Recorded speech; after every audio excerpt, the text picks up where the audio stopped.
செய்வாராக. தேவன் நல்லவர். வேதத்தை திருப்பிக் கொள்வோம். எபேசியருக்கு எழுதின நிருபம் 6வது அதிகாரம் 11, 12 ஆகிய வசனங்களை நாம் வாசிக்க கேட்போம். எபேசியர் 6வது அதிகாரம் 11, 12 ஆகிய வசனங்கள். நீங்கள்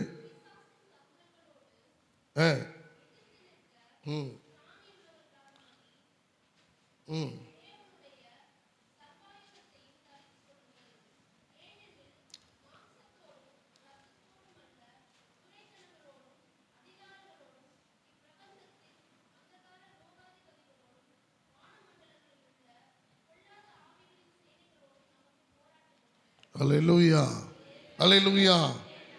நகன்பான தெய்வ பிள்ளைகளை மைக்கில் ஒருத்தர் வாசிங்க. எபேசியர் 6வது அதிகாரம் 11, 12. நீங்கள் பிசாசின் தந்திரங்களோடு எதிர்த்து நிற்க திராணி உள்ளவர்களாகும்படி தேவனுடைய சர்வாயுத வர்க்கத்தையும் தரித்துக் கொள்ளுங்கள். ஏனெனில் மாம்சத்தோடும் இரத்தத்தோடும் அல்ல, துரைத்தனங்களோடும் அதிகாரங்களோடும் இப்பிரபஞ்சத்தின் அந்தகார லோகாதிபதிகளோடும் வான மண்டலங்களில் உள்ள பொல்லாத ஆவிகளின் சேனைகளோடும் நமக்கு போராட்டம் உண்டு. நல்ல கவனிங்க.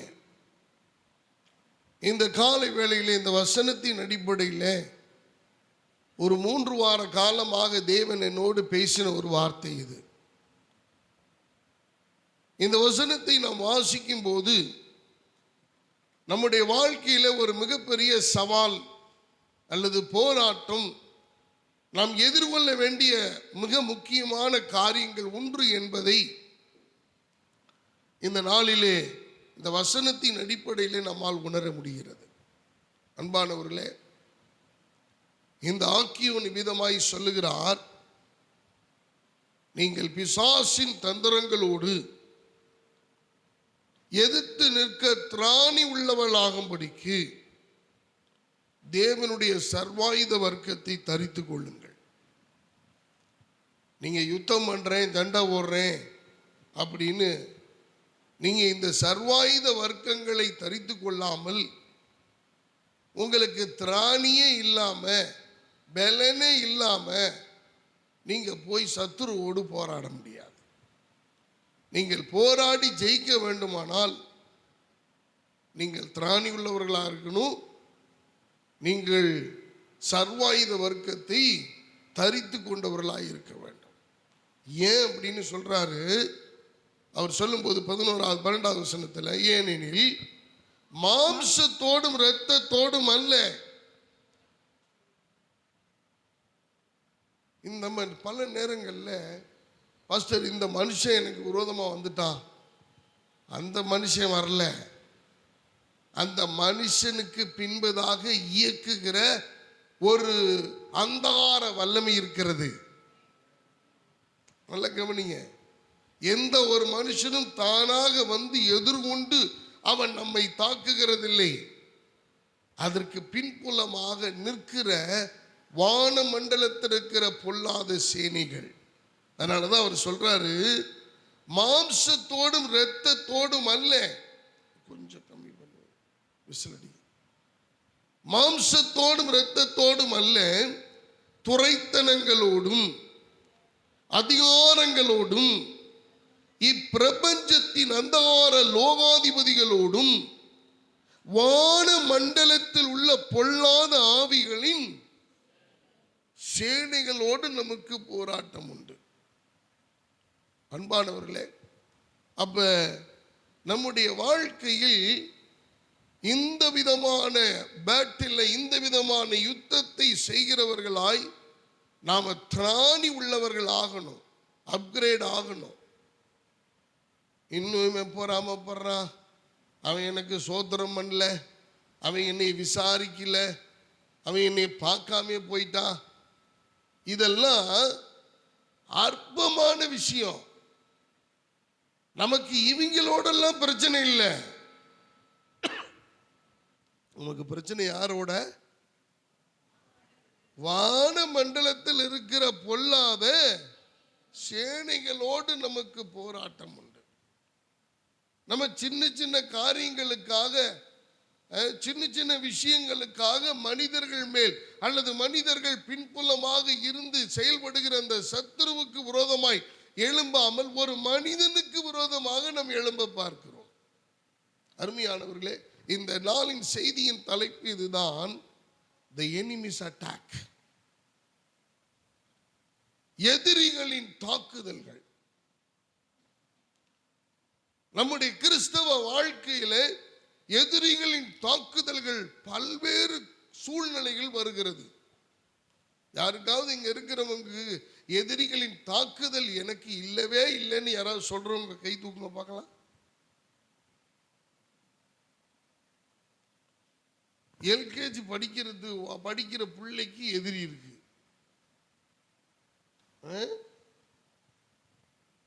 இன்னும் வேதாகமத்தை திருப்பி பார்த்தீங்கன்னா, குழந்தை கற்பத்தில் இருக்கும் போதே 2 பேரும் சண்டை போட்டுக்கிறாங்க. ஒருத்தன் கையை வெளியில விட்டு அப்புறம் உள்ள எழுத்துக்கிட்டான்.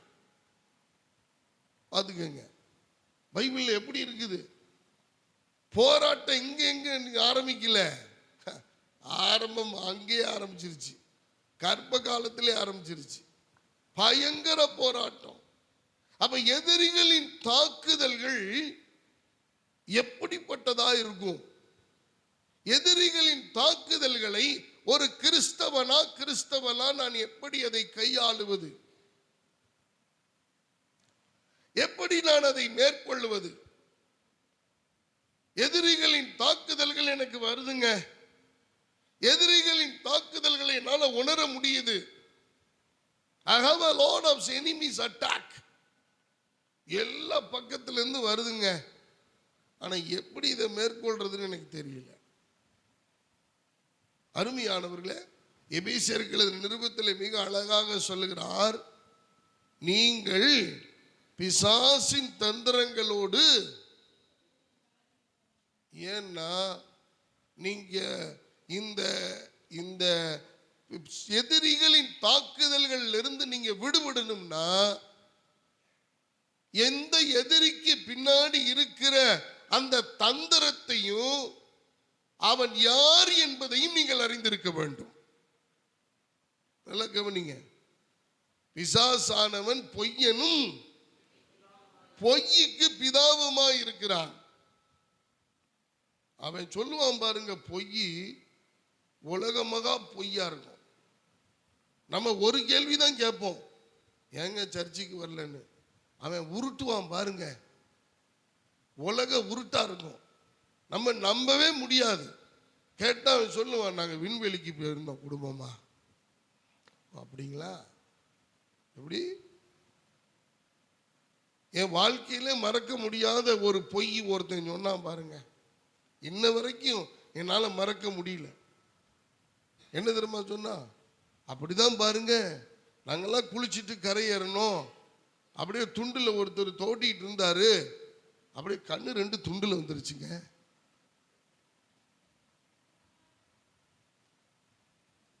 ஏங்க நான் சொல்லல, அவன் சொன்னது. எப்படி பேசி எல்லாரும் பேசிக்கிட்டு இருக்கிறோம், பேசி ஒரு கான்வர்சேஷன் நடந்துகிட்டு இருக்கு. இப்ப இந்த உருட்டு எப்படி போய் சொல்லுது? அவன் துண்டுல மோத்தர். என்னைக்காவது உங்க கண்ணு துண்டுல வந்திருக்குதா? இப்படிதான் நாங்க தொடச்சு. இன்னொன்னு, அந்த மனுஷன் கருவுல தான் இருக்கான். இன்னொரு சுவாரஸ்யம் சொல்லட்டுமா? அவன் நம்மள மாதிரியே, அவனை மாதிரி பொய் சொல்ல முடியாது.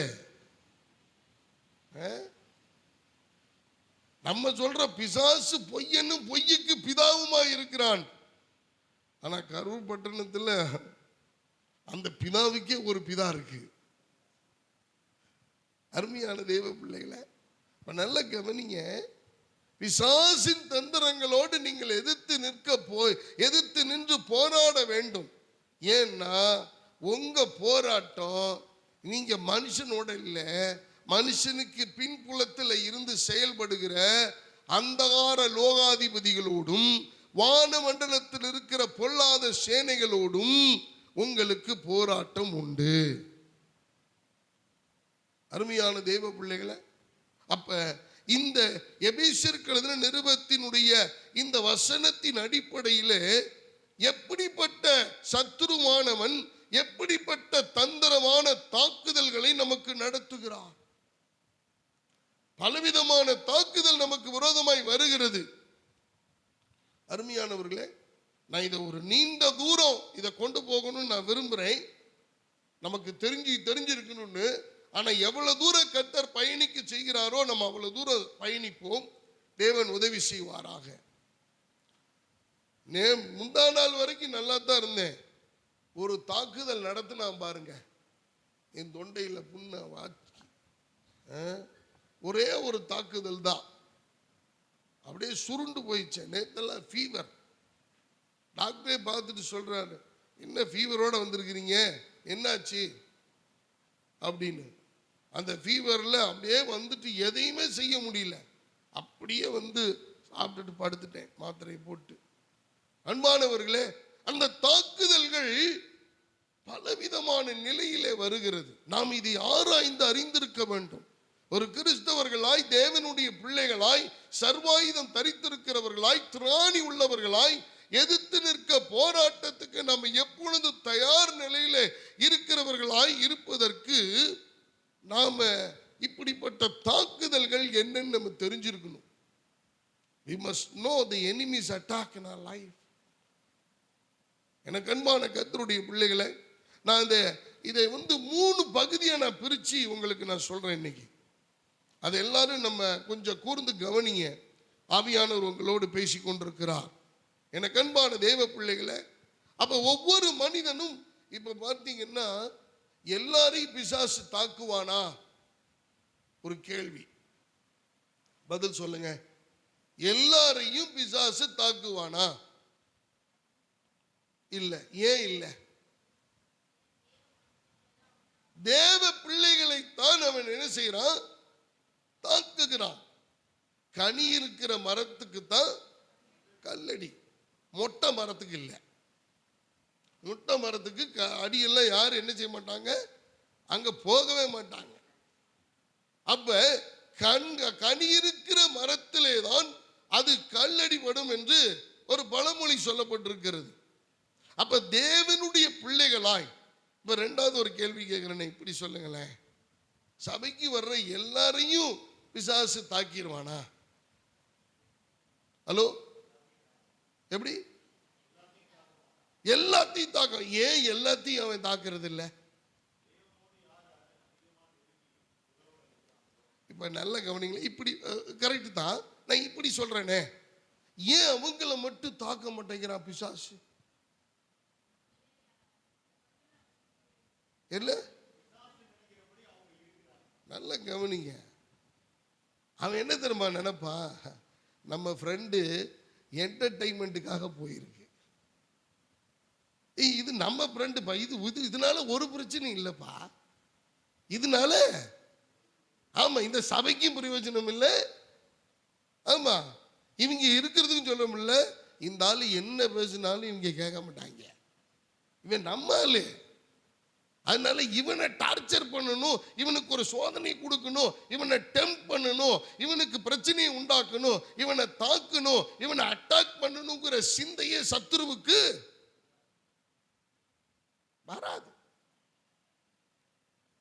ஏன்னா இது வேர் பற்றியும் போகல, இது கனி கொடுக்கிற அனுபவத்துக்கும் வரல, இது தெண்டத்துக்கு இருக்கு, அவ்வளவுதான்.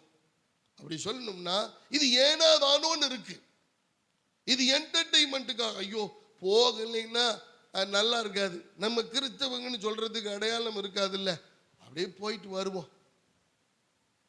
அருமையான தெய்வ பிள்ளைகளை, அப்ப நல்ல கவனிங்க, யாரு மேல பிசாசு அதிகமாய் தாக்குதல் நடத்துகிறான் என்றால், பிசாசு கூட அவன் நன்றாக தெரிந்து வைத்திருக்கிறான், யார் தேவனோடு உள்ள உறவில் சரியா இருக்கிறாங்களோ, யார் ஜெபிக்கிறதுக்கு நேரம் ஒதுக்குறாங்களோ, யார் பரிசுத்தமாய் இருக்கிறார்களோ, யார் தேவனுடைய வார்த்தையின்படி கற்பனைகளின்படி நடக்கிறார்களோ, யார் அவருடைய வசனத்தை தங்களுடைய வாழ்க்கையாக கொண்டு நடக்கிறார்களோ, யார் தேவனுடைய ஆராதனையில எல்லாவற்றுக்கு கீழ்ப்படிந்து நடக்கிறார்களோ, அவர்கள் மேல்தான் சத்துருவானவன் கண்ணமிட்டு அவன் வஞ்சிக்கிறவனாய் அவர்களை தாக்குதல் அவர்கள் மேல் நடத்த பிரயாசப்படுகிறான். சொல்லுவோமா? அல்லேலூயா. நீங்க உண்மையா இருக்கிறீங்களா, சத்துரு உங்க மேல தாக்குதல் நடத்துவான். நீங்க பரிசுத்தமா இருக்கிறீங்களா, அவன் தாக்குதல் நடத்துவான். நீங்க பயபக்தியோட இருக்கிறீங்களா, தாக்குதல் நடத்துவான். அப்ப பிசாசின் தந்திரங்கள், we must understand the ways of enemies attack in our life. நம்முடைய வாழ்க்கையிலே எவ்விதங்களிலே, எவ்விதமாக, எந்த சூழ்நிலைகளிலே இந்த எதிராளியான பிசாசு நம்மை அட்டாக் பண்றான், தாக்குதல் நடத்துகிறான் என்பதை நாம் வேத வசனத்தின்படி நன்றாக புரிந்திருக்க வேண்டும். அன்பானவர்களே, எல்லாரையும் பிசாசு அட்டாக் பண்றதெல்லாம் கிடையாது. அப்ப அவனுடைய தாக்குதல்கள் எப்படிப்பட்டதாக இருக்கும்? நான் இன்னைக்கு மட்டும் ஒரு 3 விஷயத்தை உங்க மனசுல பதிய வைக்க விரும்புகிறேன். ஆவியானவர் உதவி செய்வாராக. இதை நல்லா நீங்க படிச்சுக்கிட்டீங்கன்னா, இதை நல்லா நீங்க மனப்பாடம் பண்ணிக்கிட்டீங்கன்னா, இது நல்லா நீங்க உணர்ந்துட்டீங்கன்னா, இந்த வசனம் மட்டும் உங்களுக்குள்ள ஊடுருவி பாஞ்சிருச்சுன்னா, அருமையானவர்களே, நான் சொல்றேன், இந்த 3 காரியங்களிலேயும் உங்களால சர்வாயுத வர்க்கத்தை கொண்டு திராணி உள்ளவர்களாய் நீங்கள் எதிர்த்து நின்று போராடி வெற்றி பெற முடியும். அல்லேலூயா. முதலாவது காரியம், மத்தேயு 4வது அதிகாரம் 1-11 வரைக்கும் எடுத்து வைத்துக் கொள்ளுங்கள். நான் சொன்ன பிறகு நீங்க வாசிக்கலாம். மத்தேயு எழுதின சுவிசேஷம் 4வது அதிகாரம் 1-11 வரைக்கும் நீங்கள் வாசிப்பீர்களானால், அங்கே சொல்லப்பட்டிருக்கிறது, இயேசுவானவர் 40 நாள் உபவாசத்துக்கு பின்பு அவர் வனாந்தரத்துக்கு கொண்டு போகப்பட்டார். எது கொண்டு போகப்பட்டார்? சோதிக்கப்படுவதற்காக கொண்டு போகப்பட்டார்.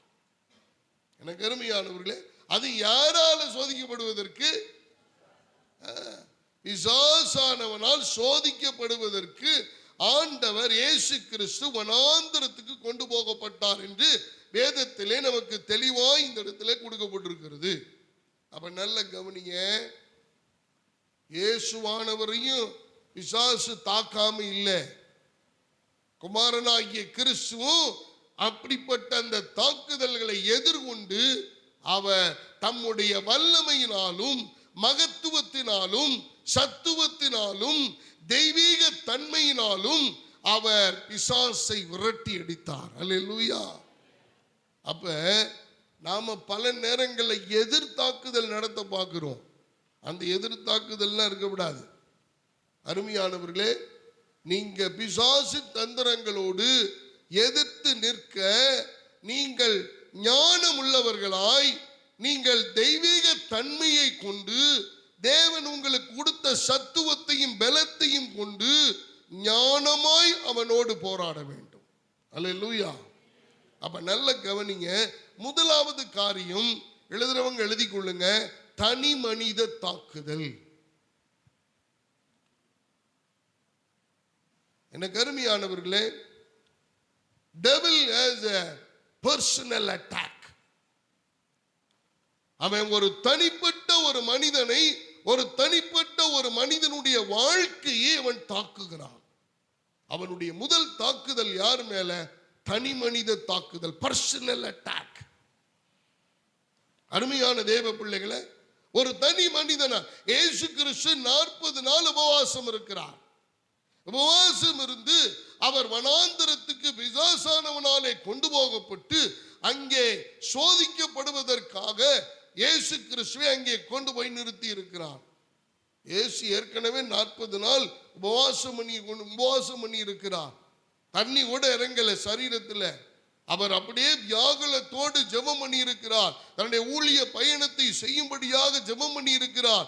தேவன் கொடுத்த, பிதா கொடுத்த தரிசனத்தை நிறைவேற்றும்படியாக அவர் வாஞ்சியோடு கிரியைகளை செய்ய வேண்டும் என்று சொல்லி அவர் உபவாசம் பண்ணி இருக்கிறார். ஆனா பிசாசு பாருங்க தந்திரமா கொண்டு போய் வனாந்தரத்துல வச்சு அவன் சோதிக்கிறான். Personal attack. அன்பானவர்களே, முதல்ல உங்களையும் என்னையும் அவன் பார்க்கிறான். நீங்க எப்படி இருக்கிறீங்க? அழகா இருக்கிறீங்களா? நல்ல பவுடர் கோட்டிங் கொடுத்துருக்கிறீங்களா? ஃபர்ஸ்ட் 1 லேயரா 2 லேயரா 3 லேயரா அதெல்லாம் பார்க்கறது இல்லை. நீங்க எப்படி நல்ல ட்ரெஸ் உடுத்திருக்கிறீங்களா அதெல்லாம் பார்க்கறது இல்லை. அதெல்லாம் பார்க்கறது இல்லை. பிசாசு பார்க்கறதெல்லாம் என்ன தெரியுமா? உங்களுடைய உள்ளான மனுஷனை அவன் பார்க்கிறான். ஒரு தனி மனிதன் தாக்குதல்கள் என்பது அருமையான தேவ பிள்ளைகளே, அதை 3 பகுதியாக நான் பிரிச்சு சொல்ல விரும்புகிறேன். ஒரு தனி மனிதனை பர்சனல் அட்டாக்ல 3 விஷயம் இருக்கு. அருமையான தேவ பிள்ளைகளே, இயேசு கிறிஸ்துவை அவன் அட்டாக் பண்ணான். 3 காரியங்களின் மூலமாய் அவன் ஆண்டவரை பரிசோதிக்க பண்ணினான். ஆண்டவரை சோதித்தான். ஆண்டவருக்கு அந்த ஆண்டவர் மேல் அந்த தாக்குதலை அவன் நடத்தினான். ஃபர்ஸ்ட் அட்டாக் என்ன தெரியுமா? இன்னர் மேன், உள்ளான மனுஷன். அருமையான தேவ பிள்ளைகளை, உள்ளான மனுஷனை அவன் அட்டாக் பண்ணுவான். நிறைய நேரங்கள்ல பாருங்க, உங்க சரீரம் ஆரோக்கியமா இருக்கும், நீங்க நல்லா இருப்பீங்க, நீங்க தெளிவா இருப்பீங்க. ஆனா உள்ளுக்குள்ள ஒரு சோர்வு, ஒரு கவலை, ஒரு வருத்தம், ஒரு வேதனை, என்னத்தையோ பறி கொடுத்தது போல, இழந்தது போல, நஷ்டம் வந்தது போல, சமாதான குறைவு, யார்கிட்டையும் நிம்மதியா பேச முடியாம எரிஞ்சு எரிஞ்சு விழுகிற அனுபவம்.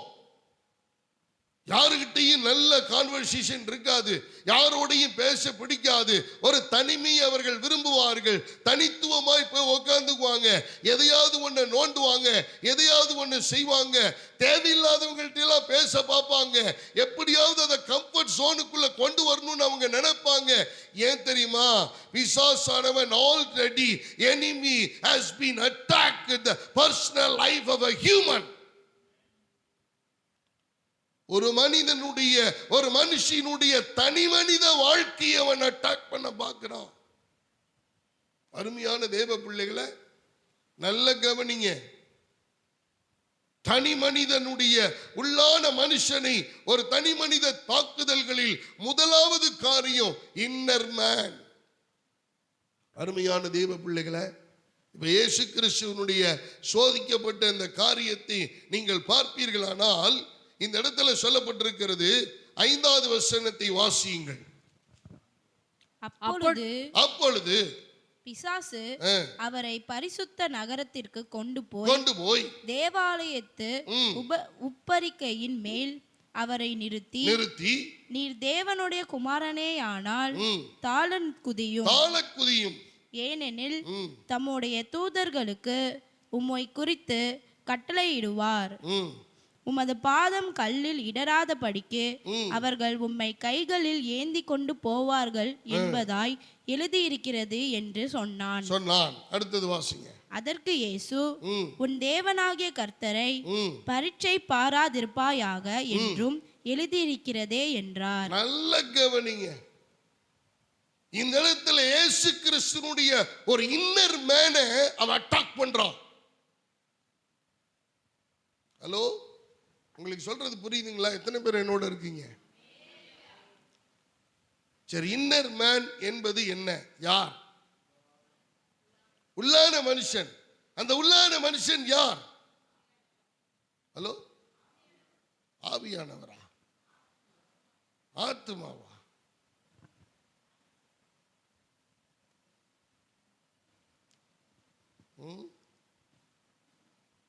நல்ல கவனிங்க. உள்ளான மனுஷன் நீங்க வெளியில பார்க்க முடியாது. உள்ளான மனுஷன் மறைந்து இருக்கிறான். நல்ல கவனிங்க. இப்ப இயேசு கிறிஸ்துவுக்குள் விசுவாசம் இருந்தது. இப்ப இந்த விசுவாசத்தை தான் அவன் என்ன பண்றான்? நோண்டி பார்க்கறான். எப்படி நம்ம சொல்றோம் இல்ல, சிங்கத்தை விட்டு, சிங்கம் தூங்கிட்டு இருக்குது, சிங்கத்தை கிளப்பிடாத. சிங்கம் எந்திரிச்சிச்சு, தொலைச்சு. எனக்கு அன்பானவர்களே, இப்ப நல்ல கவனிங்க. இயேசு கிறிஸ்துவ ஒரு உப்பரியின் மேல் கொண்டு போய் சத்ருவானவன் நிறுத்தி, எப்பா அங்க இருந்து கீழே குதி. வசனம் சொல்லி இருக்குல்ல, தூதர்கள் உன்னை ஏந்தி கொண்டு போவார்கள்னு. வர்றாங்களா இல்லையான்னு பார்ப்போம். அவன் யாரை தெரியுமா டெஸ்ட் பண்றான்? உள்ளான மனுஷனை. அவன் அட்டாக் பண்ண விரும்புறது முதல்ல யாரு தெரியுமா?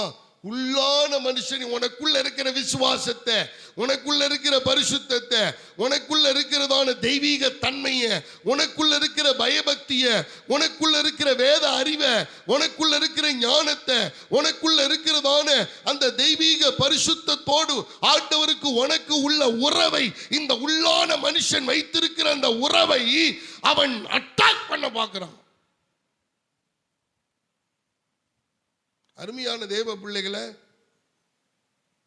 உங்களை என்னைய அப்படி உடனே தட்டி படுக்க வைக்கிறதுக்கு ரொம்ப நேரம் ஆகாது.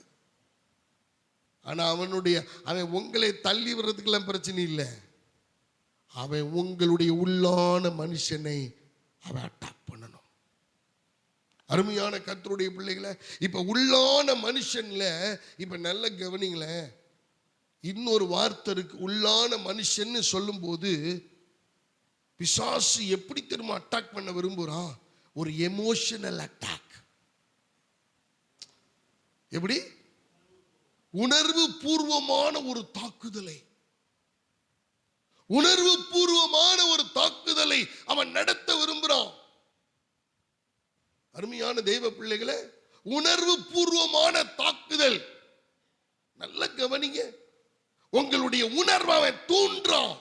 உங்களுடைய உணர்வை, உங்களுடைய எமோஷனல் அவன் அதிகப்படுத்துறான். உங்களுடைய எமோஷனல் ஃபீலிங்க அவன் அதிகப்படுத்துறான்.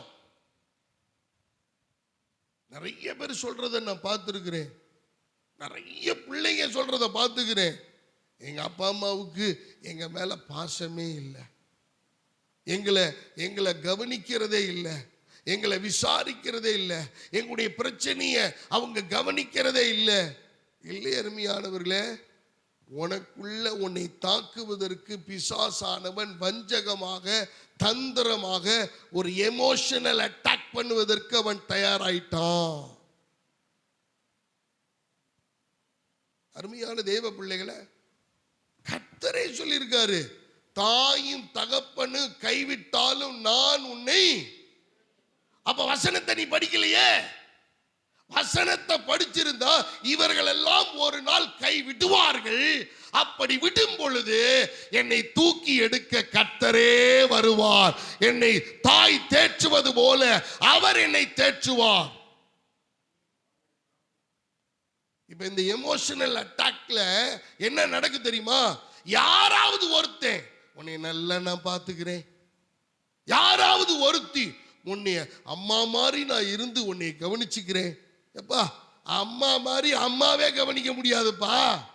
ஆண்டவர் அதனாலதான் சொன்னாரு, உன் தாயும் உன் தகப்பனும் உன்னை கைவிடும் நேரம் வரும். ஆனா ஒரு நாள் அவர்கள் கைவிட்டாலும் நான் உனக்கு தகப்பனாக, நான் உனக்கு தாயாக, நான் உன்னை அரவணைத்து, நான் உன்னை வழிநடத்தி, நான் உன்னை பாதுகாத்து, உன் தேவைகளை சந்தித்து அற்புதமாய் உன்னை அரவணைப்பேன் என்று கர்த்தர் சொன்னார். நீ பைபிளை ஒழுங்கா படிச்சிருந்திருக்கணும் அல்லவா? பிசாசு உன்னை எப்படி ட்ராப் பண்ணான்னு புரியுதா? அருமையான தேவ பிள்ளைகளே, எமோஷனல் அட்டாக். இன்னைக்கு நிறைய பேர் இதுலதான் விழுந்துடுறோம்.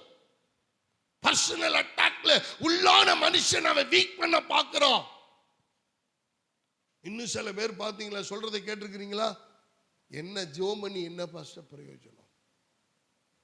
என் பிள்ளைக்கு நல்ல சுகமே கிடைக்கல, நான் சர்ச்சுக்கு வந்து என்ன பிரயோஜனம்? எனக்கு ஒரு குழந்தை பாக்கியம் கிடைக்கல. சர்ச்சுக்கு வந்து என்ன பிரயோஜனம்? எனக்கு கடன் பிரச்சனை என்னை அடைக்கல. அருமையான தேவ பிள்ளைகளே, இதெல்லாம் எதை சார்ந்தது தெரியுமா? Emotional attack. உள்ளான மனுஷனை பலகீனப்படுத்த பார்க்கிறான். நீங்க சொல்ல வேண்டிய வார்த்தை என்ன தெரியுமா? வசனம் உங்களுக்கு தெரிஞ்சிருந்துச்சுன்னா, ஏ சத்துருவே, ஏ பிசாசே, அந்தகார வல்லமையே, லோகாதிபதியே, வான மண்டலத்தில் இருக்கிற பொல்லாத சேனையே, உனக்குள் இருக்கிறவரை விட எனக்குள் இருக்கிறவர் பெரியவர். எனக்குள் இருக்கிறவர் என் பிரச்சனைகளை தீர்ப்பவர். எனக்குள் இருக்கிறவர் என்னுடைய போராட்டங்களுக்கு முடிவை கொண்டு வருகிறவர். எனக்குள் இருக்கிறவர் எனக்கு ஜெயத்தையும் என் குடும்பத்தை வாழ வைக்கிற தெய்வம். God be the glory. அசைக்கிற கர்த்தரை நான் ஆராதித்துக் கொண்டிருக்கிறேன். எனக்கு அருமையான தேவ பிள்ளைகளே, உனக்குள்ள இந்த வசனம் பதிந்திருக்குமே ஆனால் சத்துருவ ஓட ஓட நீ விரட்டலாம். சத்துருவ ஓட ஓட விரட்டலாம். எவன் வந்தாலும் எத்தலாம் நீ. ஏன் தெரியுமா? வசனம் உனக்குள் வேரூன்றி கட்டப்பட்டிருக்கிறது. நீ சர்வாயுத வர்க்கத்தை தெரிந்து கொண்டிருக்கிறாய். உன் பெல்ட்ட கலட்டினா அவன் நிற்பதற்கு உனக்கு முன்னாடி அவனுக்கு அதிகாரம் இல்லை. உனக்கு இருக்கிற பாதரட்சியை நீ கலட்டி போட்டால் அந்த பாதரட்சியை அவன் பார்த்து ஓடுகிறவனாய் அவன் இருப்பான். ஆண்டவர் சொன்னார் அல்லவா, உனக்கு விரோதமாய் எழும்புகிறவர்கள் ஒரு வழியா வருவாங்கப்பா, 7 வழியாய் ஓடி போவார்கள். உன் சத்துருவை நீ தேடியும். வசனம் எவ்வளவு அழகா ஆண்டவர் சொல்றாரு. இந்த வசனமெல்லாம் உங்களோட பேசலையா? இந்த வசனமெல்லாம் ஊடுருவி பாயலையா? நம்மட ரத்தத்தோடது கலக்கலையா?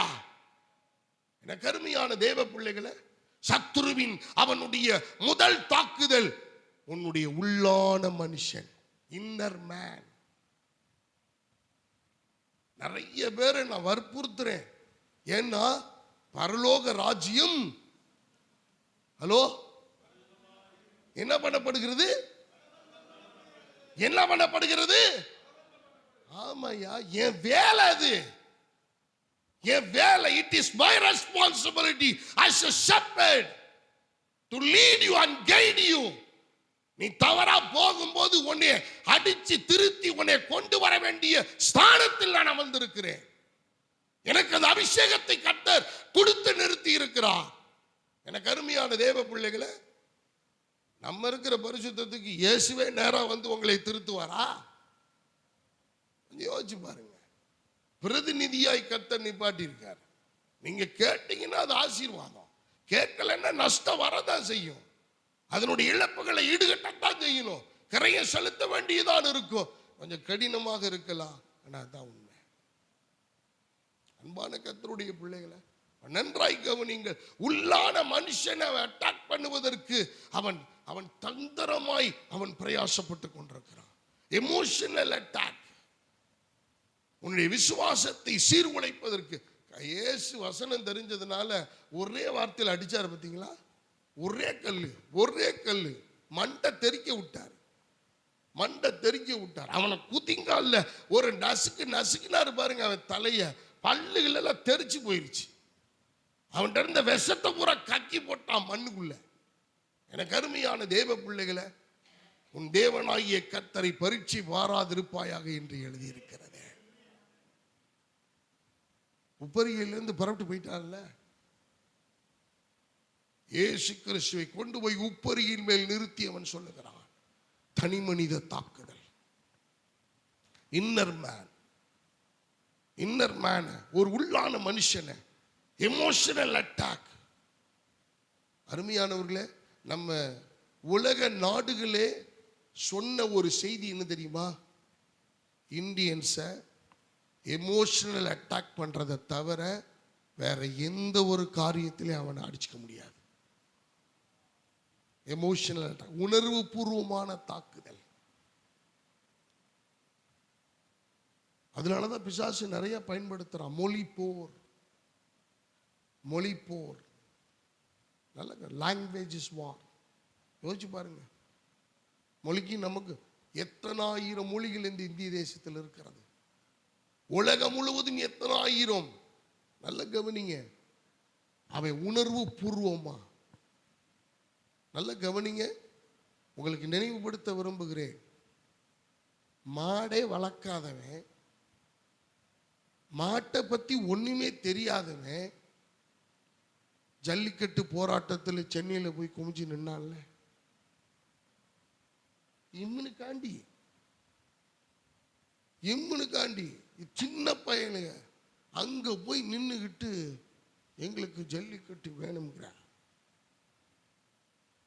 அடுத்து நாங்க இல்ல, இதெல்லாம் என்ன நினைக்கிறீங்க? உணர்வு பூர்வமான தாக்குதல், எமோஷனல் அட்டாக். இப்ப சில பேர் பாருங்களேன், நான் இப்ப சொல்றேன்ல வார்த்தைகள், அப்ப சில விஷயங்கள் புல்பீட்ல இருந்து கர்த்தருடைய வார்த்தை கடினமா வரும். அப்படித்தானே? அப்போஸ்தலனாகிய ஜான் தி பேப்டிஸ்ட், அவருடைய வாயிலிருந்து வந்த முதல் வார்த்தை என்ன? விரியன் பாம்பு குட்டிகளே, உங்களுக்கு வகை காட்டியமான யார்? அப்போஸ்தலன் Paul write to the epistles to the Galatians, கலாத்திய எழுதுற நிருபத்துக்கு அவர் சொல்லும் போது என்ன சொல்றார்? என்ன சொல்லி எழுதுறாரு? எல்லாம் கோச்சிக்கிட்டு போயிட்டாங்களா? ஆனா அந்த கோச்சிக்கிற அனுபவம் வருது தெரியுமா? ஏன் தெரியுமா? You have been attacked emotionally. உன்னுடைய உணர்வு அவனை தூண்டி, எப்படி பாஸ்டர் என்னைய சொல்லலாம், உனக்கு இப்படி சொல்ல தெரியல, எப்பா இது ஏன் பாஸ்டர்ப்பா, இது எனக்கு கொடுத்த மேய்ப்பர், அவரு சொல்லாம அவரு சொல்லட்டும், அவருக்கு எல்லா உரிமை இருக்கு, சொல்ல முடியல இல்ல. ஏன்னா you have been attacked emotionally. உணர்வு பூர்வமான தாக்குதலை உங்கள் மேல அவன் நடத்துறான். இயேசுக்கு அப்படித்தான் செய்தான். அருமையான தேவ பிள்ளைகளை, இரண்டாவது ஒரு காரியத்தை நான் இதுல நிறைய சொல்ல முடியும், பட் ரொம்ப நேரம் நமக்கு போக வேணாம், அதனால நம்ம அடுத்ததுக்கு போகும். அடுத்தது சரீர பிரகாரமான தாக்குதல்கள். சரீர பிரகாரமான பிசிக்கல் அட்டாக் அல்லது பிசிக்கல் மேன் அட்டாக். எனக்கு அருமையான தேவ பிள்ளைகளை நல்ல கவனிங்க. இப்ப முதல் விஷயம் பாருங்க, அவர் சொல்லும் போது சொல்லுகிறார், இந்த 4வது வசனது, நீங்க 3வது வசனத்திலிருந்து வாசிங்க, 4வது அதிகாரம். அப்பொழுது சோதனைக்காரன் அவரிடத்தில் வந்து, நீர் தேவனுடைய குமாரனேயானால் இந்த கல்லுகள் அப்பங்களாகும்படி சொல்லும் என்றான். அவர் பிரதியுத்தரமாக, மனுஷன் அப்பத்தினால் மாத்திரமல்ல, தேவனுடைய வார்த்தையிலிருந்து புறப்படுகிற ஒவ்வொரு வார்த்தையினாலும் பிழைப்பான் என்று எழுதியிருக்கிறதே என்றார். அப்பொழுது நல்ல கவனிங்க, இரண்டாவது அட்டாக் என்ன? சரீர பிரகாரமான தாக்குதல்கள், பிசிக்கல் மேன் அட்டாக். பிசாசினுடைய தாக்குதல், எதிரிகளின் தாக்குதல், ஒரு தனி மனித தாக்குதல். அந்த தனி மனித தாக்குதல்ல என்னென்னலாம் நடக்குன்னு சொல்லிட்டு வர்றேன். அதுல முதலாவது இன்னர் மேன் அட்டாக், அதாவது எமோஷனல் அட்டாக். ஒரு தனி மனிதனுடைய உள் உணர்வை தூண்டி அவன் உள்ளான மனுஷனை காயப்படுத்தி, உள்ளான மனுஷனை பலவீனப்படுத்தி, உள்ளான மனுஷன் கர்த்தருடைய சத்தத்தை கேட்க விடாமல் செய்வதே அவனுடைய சதி திட்டம். இதை நாம் புரிந்து கொள்ள வேண்டும். அருமையான தேவ பிள்ளைகளை, அப்ப எமோஷனலி அவன் அட்டாக் பண்றான். அடுத்தது சரீர பிரகாரமாக. இந்த சரீரம் ஆரோக்கியமா இருக்கணும்னா நமக்கு என்ன தேவை? ஆகாரம் தேவை. ஆகாரம் தேவை. நல்ல ஆகாரமா சாப்பிடணும். ஆரோக்கியமான உணவே மருந்து. இப்ப எப்படி போயிருச்சு? அந்த நாட்கள் எல்லாம் சாப்பிட்ட பிறகு நட்ஸ் வச்சு நட்ஸை சாப்பிடுவாங்க. பாதாம் பருப்பு, பிஸ்தா பருப்பு, அத்திப்பழம், அப்புறம் வேற என்ன சொல்லுங்க, இதெல்லாம் ஒண்ணுமே தெரியாத மாதிரி உட்காந்துருக்கிறீங்க. எனக்கு வாங்குறது தெரியாதா? எனக்கு தெரியாது நினைச்சிட்டீங்களா? நீங்கெல்லாம் வாங்கி திங்கிறீங்கன்றது எனக்கு தெரியும். நான் பில்லும் டேட்டும் உங்களுக்கு கொடுக்க முடியும். நல்லா கவனிங்க, வாங்கி அப்படி அதெல்லாம் முன்னாடி. இப்ப என்ன தெரியுமா? சாப்பிட்ட பிறகு ஒரு டப்பாவை கொண்டு வந்து முன்னாடி வச்சு, அந்த டப்பால கம்பார்ட்மெண்ட் இருக்கு. காலை, மதியம், இரவு. சாப்பிட்றதுக்கு முன்னாடி, சாப்பிட்றதுக்கு பின்னாடி, சாப்பிட்றது, அது ஒவ்வொரு நாளுக்கு சாப்பிட்றதுக்கு முன்னாடி. இப்ப என்ன ஆகி போச்சுன்னா, மருந்தே யாருன்னு என்னன்னா நம்ம சரீர பிசிக்கல் அட்டாக். பிசாசு தந்திரமா அட்டாக் பண்றான். இப்ப இயேசுவை என்ன சொல்றான்? இயேசுவிடத்தில் எப்பா இந்த கல்லுகள், இயேசுவுக்கு பசி உண்டாயிற்று, 40 நாள் உபவாசம் பண்ணி இருக்கிறாரு. நம்ம 1 மணி நேரம் பிந்தி ஆயிடுச்சுன்னா இப்ப நம்ம எல்லாரும் சீக்கிரம் வந்துடுறோம்ல. இப்ப நான் ஒரு 10 நிமிஷம் லேட் ஆயிடுச்சுன்னா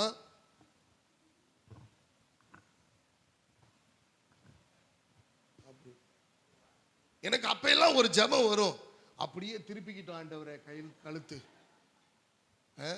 இந்த வீணா போனவங்களோட நீ 7 மணிக்கு வந்து உட்காந்து தேவ சமூகத்தில் எல்லாரும் வர்றதுக்கு முன்னாடி முழங்கால் படிக்கிட்டு நீ காத்திருந்து அப்படி இருந்தா கூட ஐயோ முக்கியமான வேலை இருக்கு அப்படின்னா அதுல ஒரு நியாயம் இருக்கு.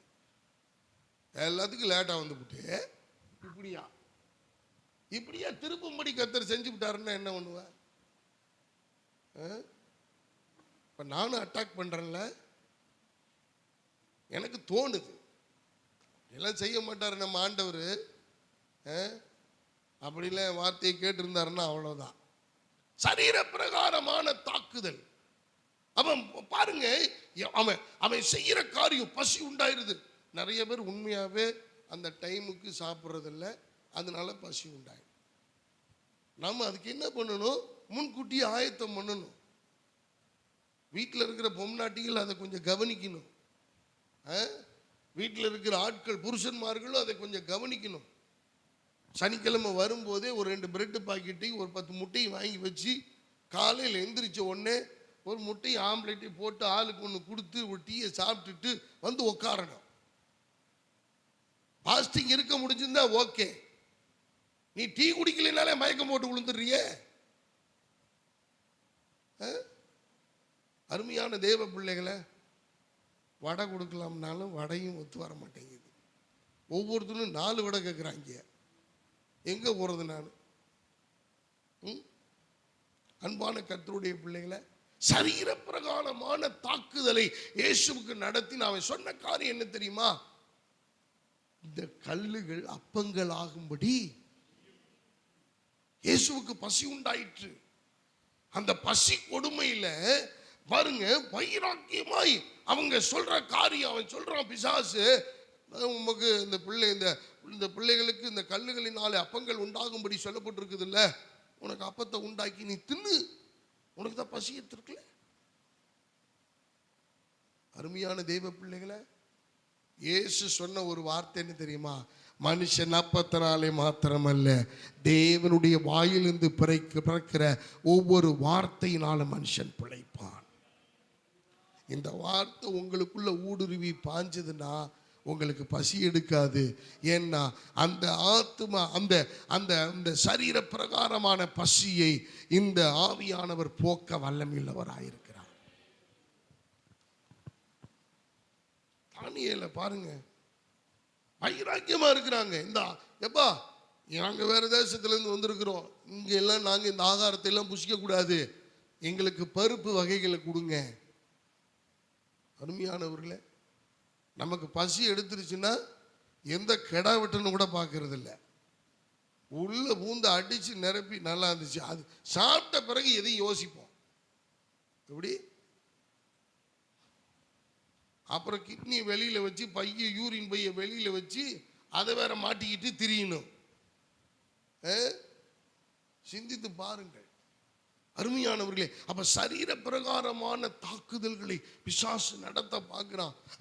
நம்முடைய வாழ்க்கையில சரீர பிரகாரமாய் அவன் பலகீனப்படுத்துறான், வியாதியை உண்டாக்குறான், நமக்கு பிரச்சனைகளை. சில பேர் பார்வை குறைபாடு, சில பேர்ல நுரையீரல்ல பிரச்சனை, சில பேர்ல மூளையிலே பிரச்சனை, சில பேர் காதுகள்ல பிரச்சனை. இதெல்லாம் என்ன நினைக்கிறீங்க நீங்க? நல்ல கவனிங்க. உங்களுடைய சரீரத்தை நல்லா பாருங்க. சுவிசேஷம் அறிவிப்பாங்க, காலே வாட்டி விழுவும். ஏன் தெரியுமா? கர்த்தர் சொன்னார், சுவிசேஷகனுடைய பாதங்கள் எவ்வளவு. உனக்கு தெரியல அது. காலில் உன்னை, ஏன்னா நீ இந்த ஊழியத்தை செஞ்சிட்டு இருக்கிறீல்ல, இந்த ஊழியத்தை நீ தொடர்ந்து கொண்டிருந்தீல்ல, இந்த ஊழியத்தை வைராக்கியமா செஞ்சில்ல, இது உனக்கு யாரு சொல்லி வந்ததல்ல, நீ பிறக்கும் போதே அது உனக்குள்ள கர்த்தர் டிஃபால்ட்டா ரத்தத்துல அதை கலக்க பண்ணின ஒரு விஷயம். அதை அழிக்க முடியாது. ஆனா உன்னை தடுத்து நிறுத்துவதற்கு அவன் என்ன பிரயாசப்படணுமோ அதை பண்ணுவான். உன்னை நடக்க விடாம பண்ணுவான். அருமையானவர்களே, எனக்கு பண்றான்ல, தொண்டையில கைய வைப்பான் பாரு, பேச விடாம பண்ணி எச்சு முழுங்க முடியல, என்னமோ எச்சு முழுங்காமே பேசிக்கிட்டு இருக்கிறேன், வறண்டு போச்சு. அவனுக்கு தெரியுங்க எப்படி உன்னை பிசிக்கலா அட்டாக் பண்ணணும்னு. நல்ல ஆலயத்துக்கு நல்ல தீர்மானம் எடுப்போம், நல்ல ஆலயத்துக்கு போகணும், இந்த உபவாச ஜெப 21 நாள் கலந்துக்கணும், நமக்கு தடை வரக்கூடாது, ஆண்டவரே எனக்கு உதவி செய்யுங்க, வைராக்கியமாய் நான் இருப்போம். அவன் அட்டாக் பண்றது என்ன தெரியுமா? உங்களுடைய சரீரத்தை பலவீனப்படுத்துவான். நீங்கள் நான் அதை ஜெயிக்கணும், அதை வெற்றி பெறணும். பலவீனமா இருந்தாலும் சரி, செத்து போனாலும் சரி, ஆலயத்துக்கு போவேன் என்கிற வைராக்கியம் நமக்குள் இருக்குமே, ஆனால் அந்த நேரம்தான் நம்ம பிசாசின் தந்திரங்களோடு எதிர்த்து நிற்க திராணி உள்ளவர்களாய், சர்வாயுத வர்க்கத்தை தரித்து கொண்டவர்களாய் அவருடைய சந்நிதியிலே நம்ம நிற்க முடியும். அருமையானவர்களே, பாபிலோன் மாகாணத்தில் தானியேலும் சாத்ராக் மேஷாக் ஆபேத்நேகோ என்பவர்களும் வைராக்கியமாய் நின்றார்கள், துணிந்து நின்றார்கள். இந்த காரியங்கள்லாம் வேணாம், பருப்பு வகைகளை கொடுங்க, 10 நாள் டெஸ்ட் பண்ணி பாருங்க. வேதம் சொல்லுகிறது எல்லாரை விட 10 மடங்கு சமர்த்தர்களாய் அவர்கள் இருந்தார்கள். அற்பமான உணவுக்காக, அற்பமான காரியங்களுக்காக உங்கள் சரீரத்தை நீங்க அட்டாக் பண்றதுக்கு அனுமதிக்க கூடாது. எனக்கு அருமையான தெய்வ பிள்ளைகளை, இந்த சரீரம் விரும்புகிற காரியங்கள் எல்லாம் நீங்க கொடுக்க கூடாது. இந்த சரீரம் விரும்புகிற காரியங்கள்லாம் நம்ம ரெஸ்ட்ரிக்ட் பண்ணணும், அதை தடுத்து நிறுத்தணும். அதை அட்டாக் பண்ண பார்ப்பான், நமக்கு அந்த இச்சைகளை தூண்டுவான், அந்த உணர்வுகளை தூண்டுவான். இயேசுவுக்கு அப்படிப்பட்ட ஒரு சோதனை வந்தது. அந்த சோதனையிலே இயேசு ஜெயித்தார். எனக்கு அருமையான தெய்வ பிள்ளைகளை, அவர் என்ன சொன்னாரு? மனுஷன் அப்பத்தினாலே மாத்திரமல்ல, தேவனுடைய வாயிலிருந்து பிறகு ஒவ்வொரு வார்த்தையினாலும் பிழைப்பான். மூன்றாவதாக, ஆவிக்குரிய மனுஷனை தாக்குதல். The spiritual man attacked. நல்ல கவனிங்க. முதல்ல ஒரு தனி மனித தாக்குதல்ல inner man and emotional, inner man attack பண்றது உள்ளான மனுஷனை, அடுத்தது உள் உணர்வை அட்டாக் பண்றது, தாக்குதல் நடத்துறது. இரண்டாவது பிசிக்கல் அட்டாக், நம்முடைய சரீரத்தை, நம்முடைய மாம்சத்தை. யோபுவை எப்படி அட்டாக் பண்ணா சத்துரு? யோபுவிட்ட ஆண்டவர்ட்ட சொல்றான் பிசாசு, சொல்றான், எவா நீ எங்க இருந்து வர்ற? நான் பூமி எங்கோ சுற்றி உலாவி திரிந்து கொண்டு வருகிறேன். இங்க எதுக்கு வந்த? யோபுவின் மேல் கவனம் வைத்தாயோ? யோபுவினுடைய சரீரத்தை தொட்டு பாரு. நெய்யில கழுவுனவன் இப்ப தொட்டு பாரு. யோபுவினுடைய சரீரம் அழுக ஆரம்பித்தது. உயிரை மாத்திரம் விட்டுட்டார் ஆண்டவர், எல்லாம் போச்சு. அட்டாக் பண்றான், ஒவ்வொன்னையும் பருக்கள் நிறைந்தவனாய் மாறினான். சீல் பிதுக்கப்படுகிற நிலைமைக்கு வந்து விட்டது.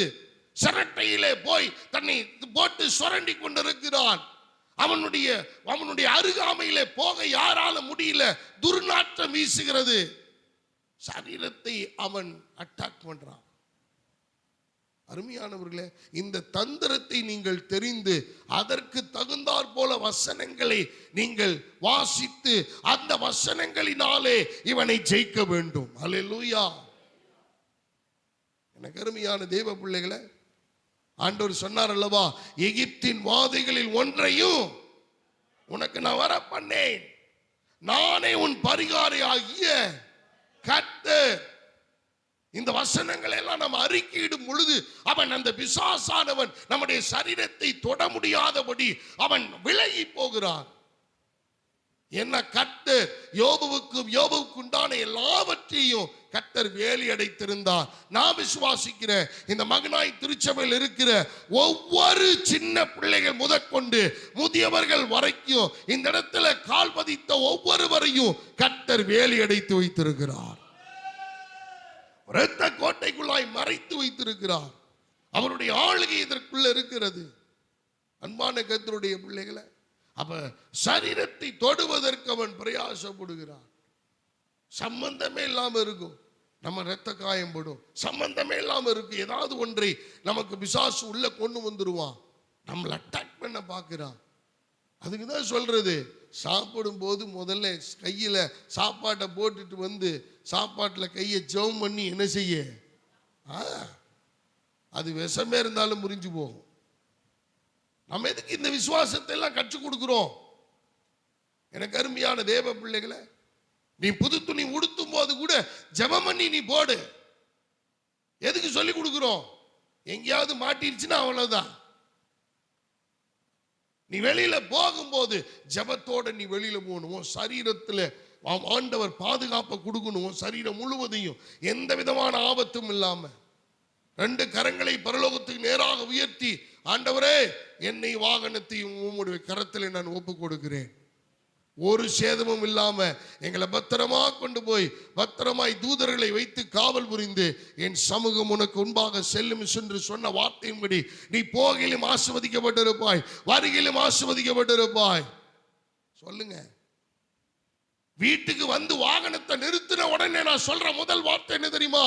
பரலோகத்தின் தேவனானவருக்கு, ராஜாதி ராஜாவுக்கு நன்றி சொல்லணும், அறிக்கையிடணும். பிசாசு வெக்கப்பட்டு தலை குனியணும். அவன் திராணி, அவனோடு எதிர்த்து நிற்க திராணி உள்ளவர்களாகும்படிக்கு சர்வாயுத வர்க்கத்தை தெரிந்து கொண்டவர்களாய் இந்த வார்த்தைகளை அறிக்கையிடணும் ஒவ்வொரு முறையும். எனக்கு அருமையான தேவ பிள்ளைகளை, கர்த்தாவே ஒவ்வொரு முறை பாதுகாத்ததுக்காய் நன்றி, சோத்திரம்.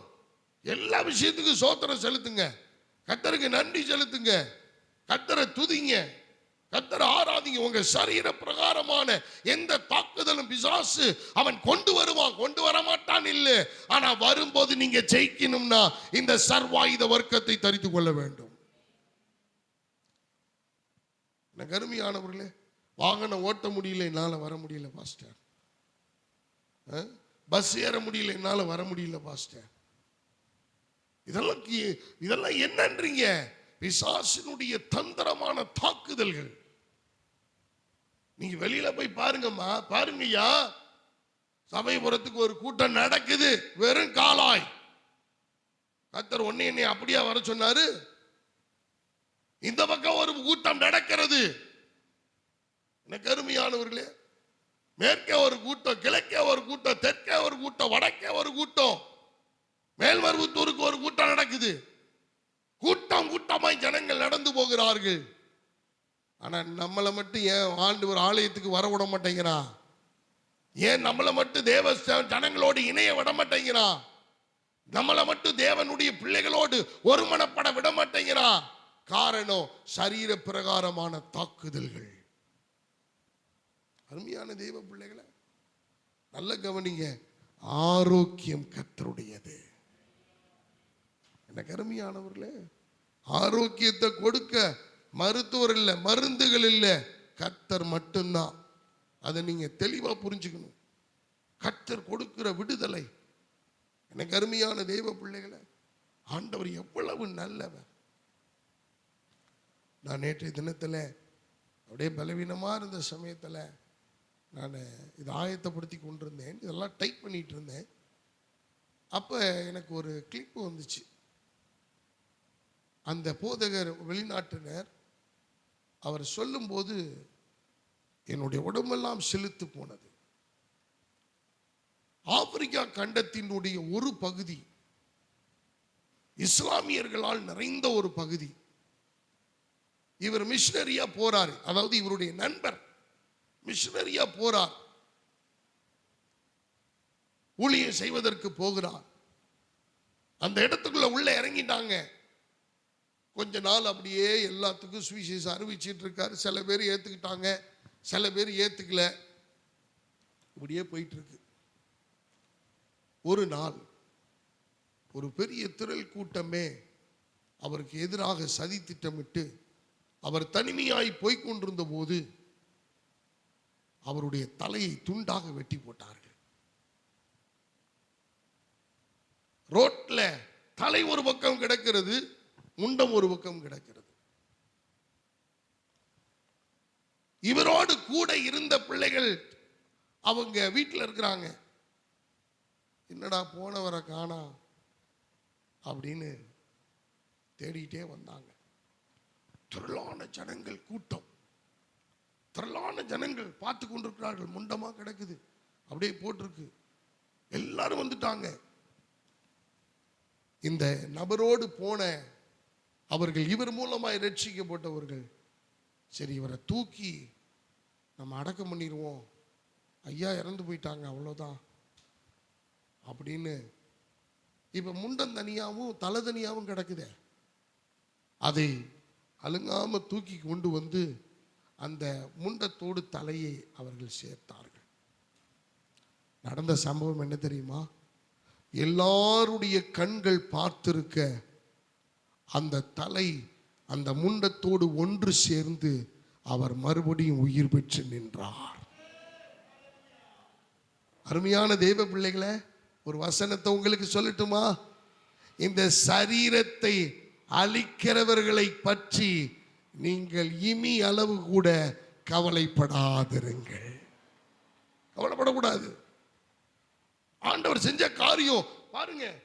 இந்த தலை சேர்ந்து இன்னும் அவருடைய தொண்டையிலே, அவருடைய கழுத்திலே அந்த ஸ்கார்ஸ் இருக்கு, அந்த தழும்புகள் இருக்கிறதா. ஆண்டவர் ஒன்று எல்லாரும் அவர் செத்து உயிர் போய் ரொம்ப நேரம் ஆச்சு. ஆனா தேவன் அதை அவர்கள் இணைத்த போது எல்லாரும் பார்த்து கொண்டிருக்க அவர் மறுபடியும் உயிர் பெற்று எழுந்து நின்றார். அருமையான தேவ பிள்ளைகளே, உங்கள் சரீரத்தை தொடுகிற அழிக்க நினைக்கிற சத்துருவுக்கு நீங்கள் பயப்படாமல் துணிந்து நிற்பீர்களே ஆனால், நீங்கள் கர்த்தருக்காக வைராக்கியமாய் நிற்பீர்களே ஆனால், என் தேவன் உங்களை கொண்டு சர்வாயுத வர்க்கத்தை கொண்டு திராணி உள்ளவர்களாய் சத்துருவுக்கு விரோதமாய் எழும்பி நிற்க ஜெயம் பெற கர்த்தர் உங்களை பலப்படுத்துவார். தலைவலினோன்னு படுத்துறாதீங்க, கால் வலினோன்னு படுத்துறாதீங்க. கருமையானவர்களே, எஸ்தர் ராஜாத்தி சொன்னால்லவா, இந்த காலத்திலே மௌனமாயிருந்தால் யூதருக்கு ரட்சிப்பு வேறொரு இடத்திலிருந்து வரும். இந்த காலத்திலே நான் பிரயோஜனமாய் இருக்கும்படிக்கு இந்த ஸ்தானத்துக்கு கர்த்தரனை கொண்டு வந்திருக்கிறார். நான் செத்தாலும் சாகிறேன் என்று அவள் திறப்பில்லை நின்றாள். நம்ம ஒவ்வொருவருக்கும் அந்த வைராக்கியம் வேணும், வசனம் வேணும். கருமையானவர்களே, அப்ப இந்த பிசிக்கல் அட்டாக் ரொம்ப முக்கியமானது. அவன் அட்டாக் பண்ண பார்க்கிறான், ஜாக்கிரதையா இருங்க. மூன்றாவது சொன்ன விஷயம், ஆவிக்குரிய மனுஷனை தாக்குதல். அருமையானவர்களே, நல்ல கவனிங்க. ஆவிக்குரிய மனுஷனை அழிக்கிறது. வாசிங்க 8வது வசனத்திலிருந்து. மறுபடியும் பிசாசு அவரை மிகவும் உயர்ந்த மலையின் மேல் கொண்டு போய் உலகத்தின் சகல ராஜ்யங்களையும் அவைகளின் மகிமையையும் அவருக்கு காண்பித்து, நீ சாஷ்டாங்கமாய் விழுந்து என்னை பணிந்து கொண்டால் இவைகளையெல்லாம் உமக்கு தருவேன் என்று சொன்னான். அப்பொழுது இயேசு, அப்பாலே போ சாத்தானே, உன் தேவனாகிய கர்த்தரை பணிந்து கொண்டு அவர் ஒருவருக்கே ஆராதனை செய்வாயாக என்று எழுதியிருக்கிறதே என்றார். அன்பான கர்த்தருடைய பிள்ளைகளே, ஒரு ஆவிக்குரிய மனிதனை அவன் தாக்குவதற்குத்தான் அவன் எத்தனித்துக் கொண்டிருக்கிறான். உங்களுடைய ஆவிக்குரிய வாழ்க்கை ரொம்ப முக்கியங்க. எதுக்கு நாங்க வலியுறுத்துறோம்? ஜெபம் பண்ணணும், வேதத்தை வாசிக்கணும், உபவாச ஜெபத்துக்கு வரணும். இதெல்லாம் எதுக்கு? எங்க லாபத்துக்காகவா? அருமையானவர்களே, உங்களுடைய ஆவிக்குரிய வாழ்க்கை பலப்பட வேண்டுமே ஆனால் அவங்க வயிற்றுக்கு அவங்க தானே சாப்பிடணும். உங்களுக்காக நான் சாப்பிட்டா நீங்க திருப்தி அடைஞ்சிருவீங்களா? வாயில சொல்லலாம், நீங்க சாப்பிட்டா நாங்க சாப்பிட்ட மாதிரி பாஸ்டர். அதெல்லாம் சும்மா. எங்களுக்கு பழைய சோறை கொடுத்துட்டு வெளியில போய் தலைப்பாக்கட்டி பிரியாணி வாங்கி திங்கிறாங்க.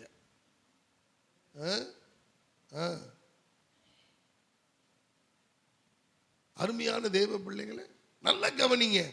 ஆவிக்குரிய மனுஷனை தாக்குவதற்கு அவன் எத்தனிக்கிறான். இப்ப இங்க நடந்த விஷயம் என்ன?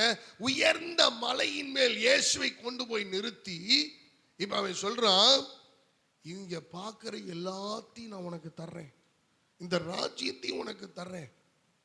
அப்பா நல்ல கவனிங்க, பிசாசு தருகிற எதுவும் உங்களை உயர்த்தாது. நீங்க நல்ல கவனிங்களா. ஒரு உதாரணம் சொல்றேன், கொஞ்சம் பொறுமையா இருங்க, முடிச்சிடுறேன். நீங்க சம்பாரிச்சு ஒரு பொருளை வாங்கணும்னு நீங்க பிரயாசப்படுங்க, 3 வருஷம் ஆகும். 3 வருஷம் ஆகும். ஆனா நீங்க கடன்ல போய் வாங்கணும்னு பிரயாசப்படுங்க, 3 நிமிஷம் கூட ஆகாது. வாங்க, உங்களுக்காக தான் நான் காத்துக்கிட்டு இருக்கேன். 10 ரூபா வட்டி. எப்படி? 10 ரூபா வட்டி உங்களுக்கு கொடுக்கும் போதே அந்த 10 ரூபா வட்டிக்கு உண்டான பணத்தை பூரா எடுத்துக்கிட்டு தான் மீதியை கொடுப்பான். இது ஒரு பெரிய ட்ராப், இது ஒரு பெரிய தந்திரம் என்பதை நம்ம இன்னும் உணரல, இன்னும் நமக்கு தெரியல. உலக பிரபலமான பொருளாதார நிபுணர் வாரன் பஃபட் அவர் சொல்ற விஷயம் என்ன தெரியுமா? அவர் சொல்றது, ஒரு குண்டூசி கூட நீ கடல்ல வாங்காத, அந்த குண்டூசியை வாங்கிறதுக்கு உண்டான சம்பாத்தியத்தை நீ செய். இது உலக மனுஷன் சொன்னது. ஆனா கர்த்தர் அந்த ஆளெல்லாம் பிறக்கிறதுக்கு முன்னாடியே சொல்லி வச்சாரு, நீ கடன் வாங்காதிருப்பாயாக. நீ என்ன பண்ண? கடன் வாங்க கூடாது, கடன் வாங்காத.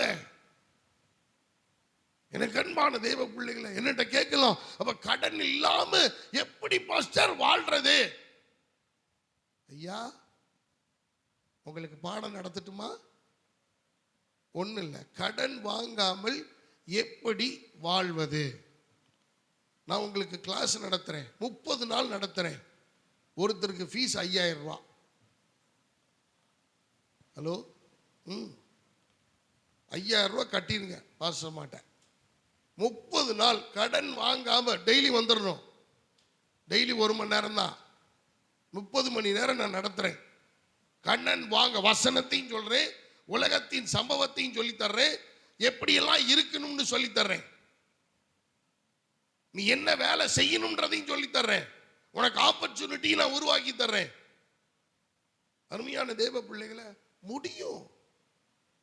நம்முடைய ஆசைகளை, நம்முடைய விருப்பத்தை, நம்முடைய இச்சைகளை நம்ம இதெல்லாம் குறைச்சி இதெல்லாம் கட்டுப்படுத்த தெரிஞ்சிருச்சுன்னா ஒரு மனிதன் கடன் வாங்காமல் வாழ முடியும். ஆவிக்குரிய மனுஷனை ஒருத்தர் கேட்கிறேன், ஏயா சர்ச்சுக்கு வரல? கடன் பிரச்சனை அதிகமாயிடுச்சு பாஸ்டர். சரி, கடன் பிரச்சனை அதிகமானதுக்கு நீ ஆண்டவர்கிட்ட அதிகமா வந்திருக்கணுமே. அவன் தாக்குதல் நடத்துறது எது தெரியுமா?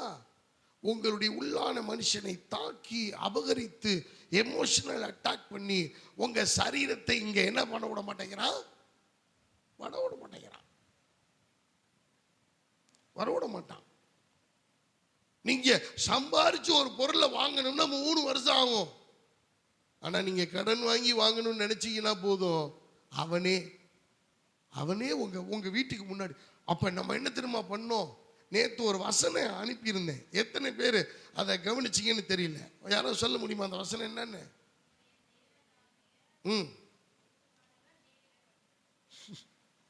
சத்தமா சொல்லுங்க, மைக்ல சொல்லு.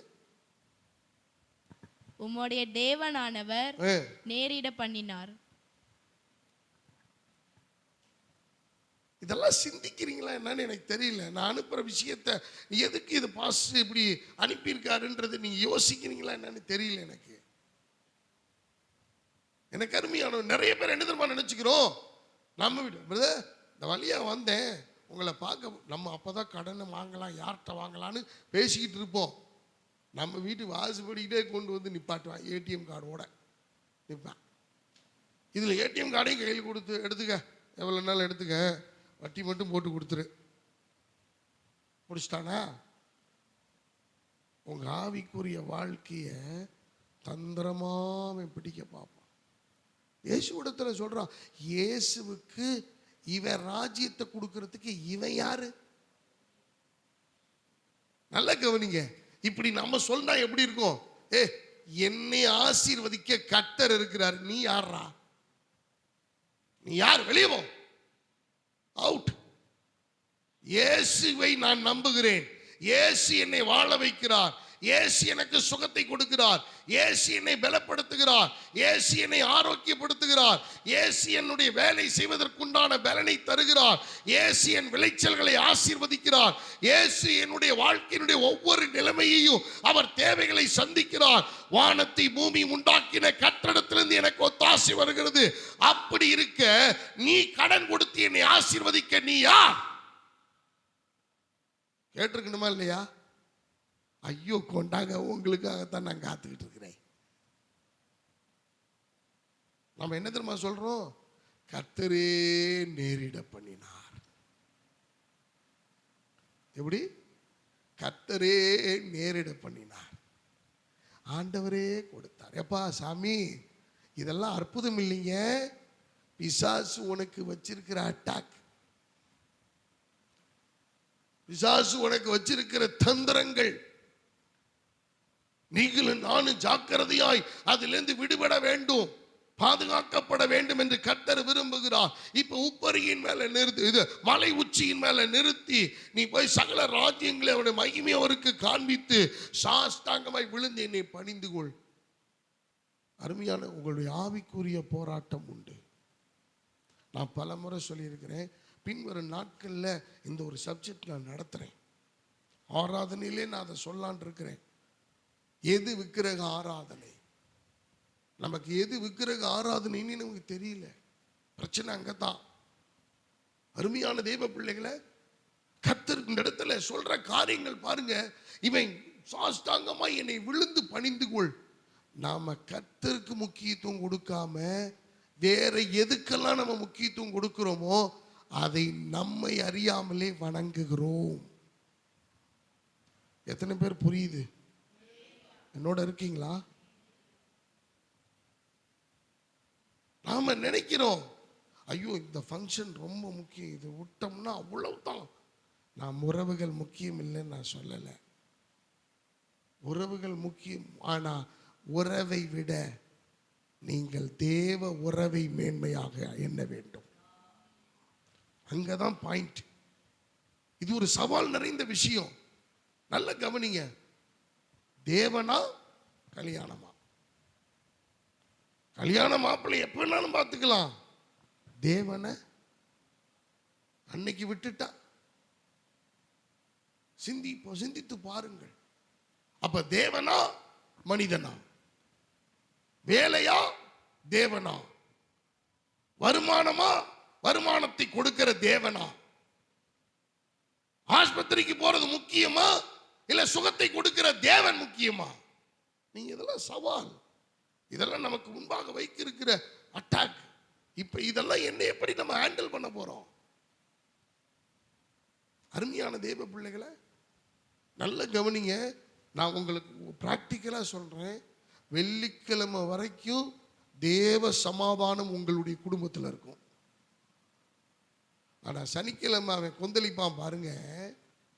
எங்க இருந்து தான் அவன் கொம்பு வச்சுக்கிட்டு வருவான்னு தெரியல. எப்படி? உன்னைய தடை பண்ணணும், உன் குடும்பத்தில் உள்ளவங்களை தடை பண்ணணும், முக்கியமா பிள்ளைகளை தடை பண்ணணும். ஏதாவது வேலையை பார்த்து விட்டுருவான். கேட்டா ஐ ஆம் சோ பிஸி. நான் குறைவா சொல்லலை, நான் வருத்தத்தோட பதிவு செய்கிறேன். சாரும் மேடமும் படுத்துக்கிட்டீங்கன்னா, நடக்க முடியாத ஒரு காலம் வந்துருச்சுன்னா என்ன சார் பண்ண போறீங்க? எந்த கல்யாணத்துக்கு போய் நீங்க உங்களை திருப்திப்படுத்த போறீங்க? எந்த வேலைக்கு போய் நீங்க சம்பாதிக்க போறீங்க? யாருக்காக நீங்க போய் என்ன பண்ண போறீங்க? நீங்க சிந்தித்து பாருங்க.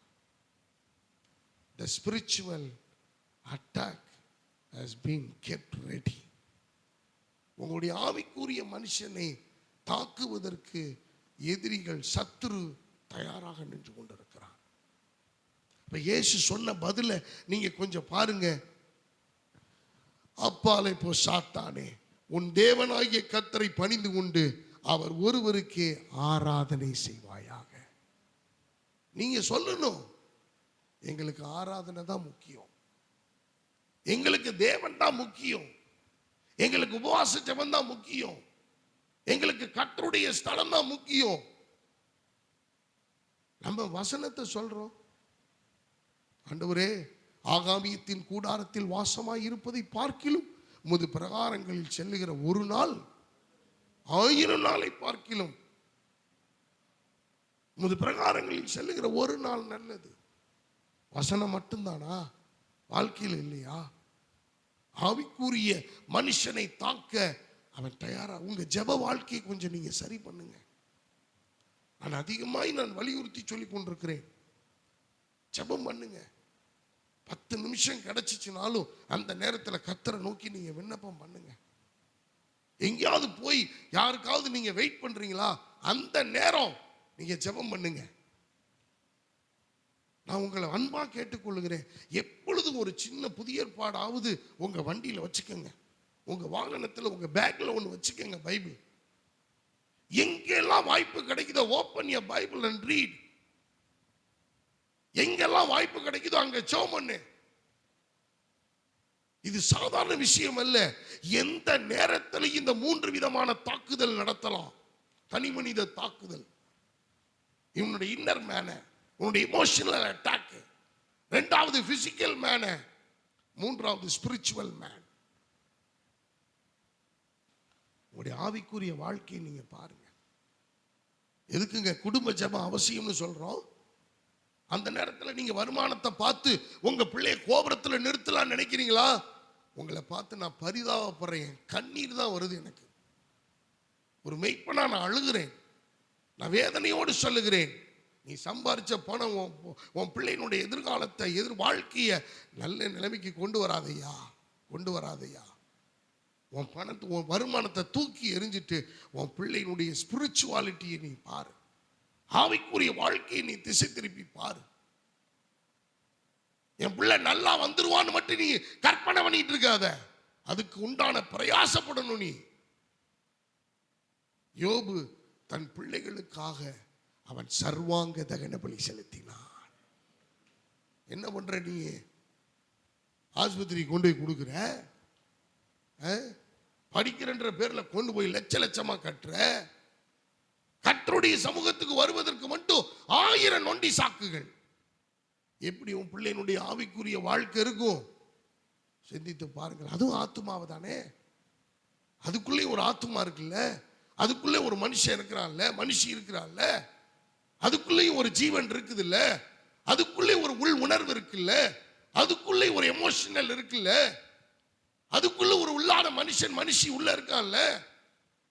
அதுக்கெல்லாம் என்ன ரெமெடி பண்ண போறோம்?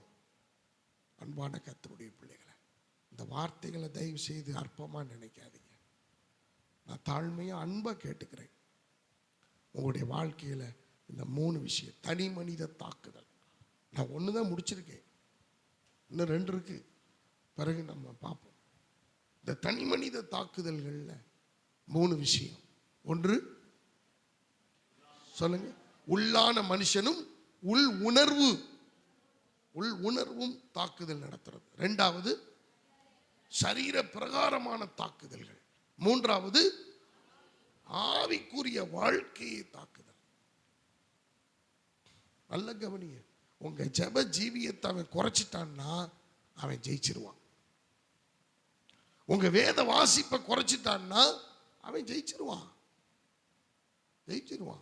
சில பேருக்கு பைபிள் படிக்க இன்ட்ரெஸ்ட் இல்லை, ஆலயத்துக்கு வர இன்ட்ரெஸ்ட் இல்லை, ஜெபம் பண்ணுவதற்கு இன்ட்ரெஸ்ட் இல்லை, ஆனால் ஃபோன் பார்க்க இன்ட்ரெஸ்ட் இருக்கு, பிள்ளைகளோட போய் ஸ்டூடெண்ட்ஸோட மற்ற மாணவிகளோட என்டர்டெயின்மெண்ட் பண்ணுற நேரம் இருக்குது.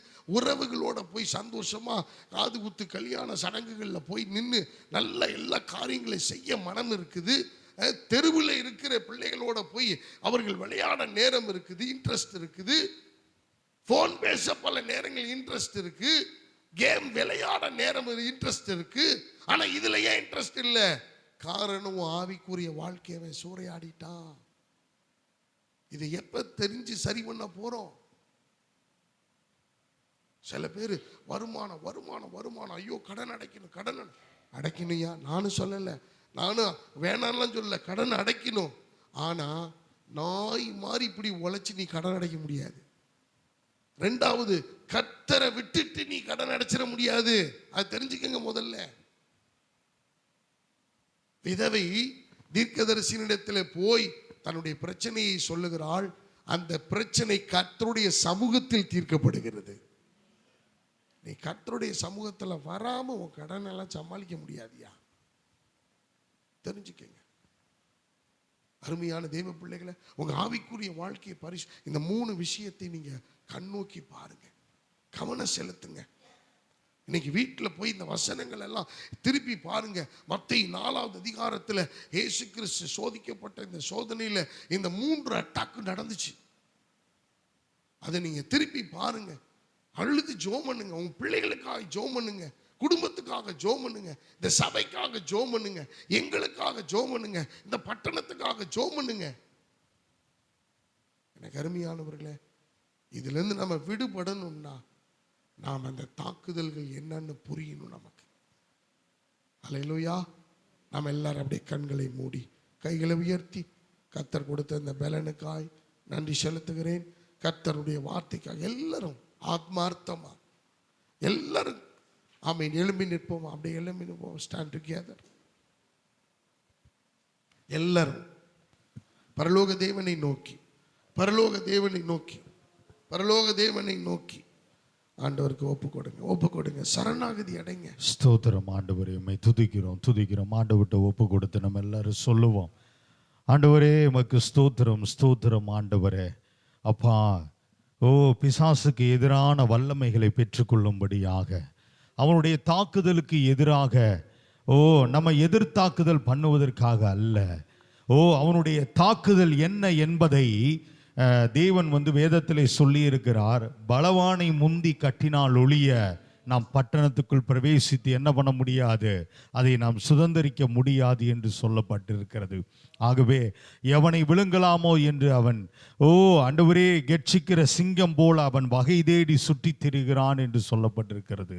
நம்முடைய பலவீனங்களை அவன் நன்றாய் அறிந்து வைத்திருக்கிறான்.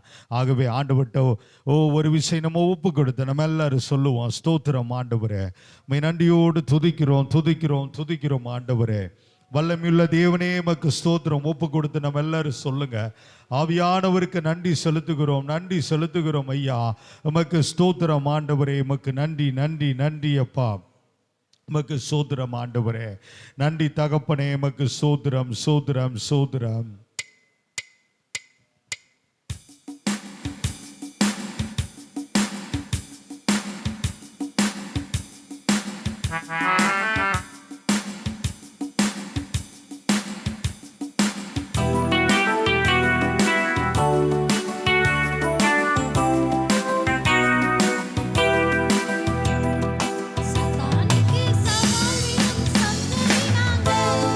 சேனைகளின் தேவனின்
ஆண்டவர்கிட்ட ஒப்பு கொடுப்போம். ஸ்தோத்திரம் ஆண்டவரே, உம்மை நன்றியோடு கூட துதிக்கிறோம் ஆண்டவரே. கர்த்தருடைய வார்த்தைக்காய் கரங்களை தட்டி ஆண்டவருக்கு நன்றி செலுத்துவோமா? ஆமென் ஆண்டவரே, உமக்கு ஸ்தோத்திரம் ஆண்டவரே. எல்லா கரங்களை உயர்த்தி உங்களுடைய தேவைகளை ஆண்டவர்கிட்ட சொல்லுங்க. ஸ்தோத்திரம் ஆண்டவரே. கர்த்தர் உங்கள் தேவைகளை அவர் சந்திக்கிற தேவனாய் இருக்கிறார்.